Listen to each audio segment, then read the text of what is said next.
so today we're just going to talk a little bit about kipping. Kipping is basically just an assist that's going to let your body do more repetitions faster.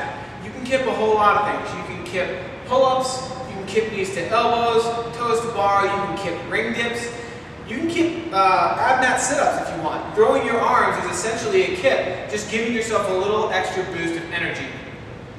So the reason we're going to talk about kipping is because learning to do it on a bar is going to be challenging, and it's one of the toughest things that you'll learn, but once you get it, it makes your workouts much more efficient, okay? A lot of people will look at you and tell you you're doing cheater pull-ups, but I promise you, if you constantly work on doing high volume with a good kip, your number of strict pull-ups is going to go through the roof, okay? So it is a strength builder over time. This is also training your body to just be more solid and connected as you're going through these movements, okay? So here's what a kip looks like. All right, so if I do a strict pull-up, it's just straight up and straight down. If I add a kip, I'm doing a little swing with my hips and using that momentum to do a lot more pull-ups a lot faster with a little less energy output per rep. But my overall output is going to be the same, okay?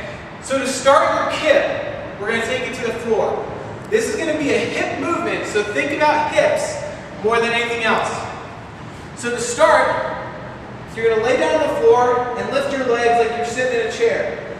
Now what I'm going to do is open my hips or pop my hips off the floor, and I want my hips to open before my feet hit the floor. So it'll look like this.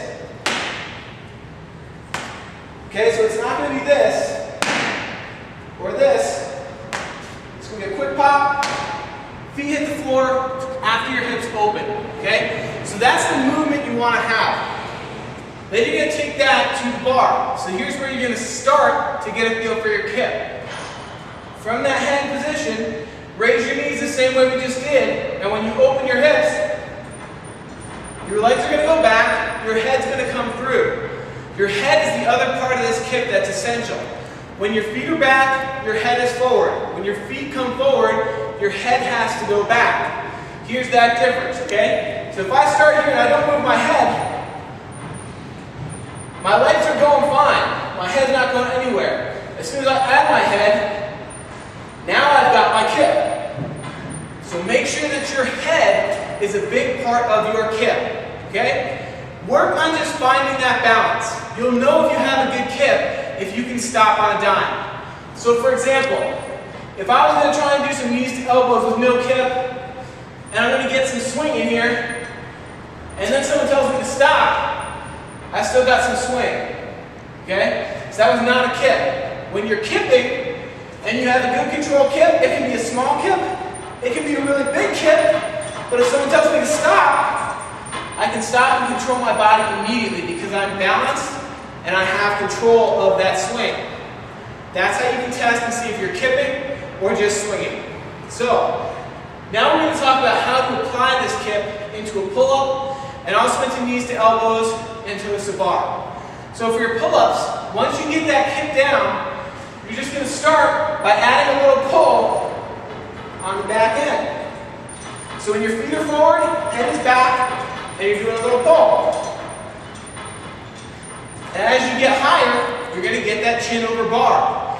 The real key is on the way down. So you want to push yourself away from that bar to allow your body to circle through. If you do that kip up and then come straight down, you've lost your momentum. So at the top, you're going to push back away to push yourself through. It's almost like you're doing a big C, okay? So it'll be up to the top and push away to get that swing through and go into that next movement. That's how you're going to kip pull-ups. Probably the easiest way to learn your kip is to work on it with knees to elbows because you don't have to do the pull and the push away. You're just going to be working on balance. So for your knees to elbows, you're going to start that kip the same way, but on the way back, you're going to lift those knees. Okay? So in the back, you lift your knees and touch arms here rather than being upside down. That's the difference. And then as you open those hips again, you get pushed back through. So in your spare time, between workouts, if you've got some time, find a bar, just work on your kip. Once you get the kip, the rest of it starts to come pretty easily. That's a big skill to have, and it's going to help you a lot building strength and power down the road.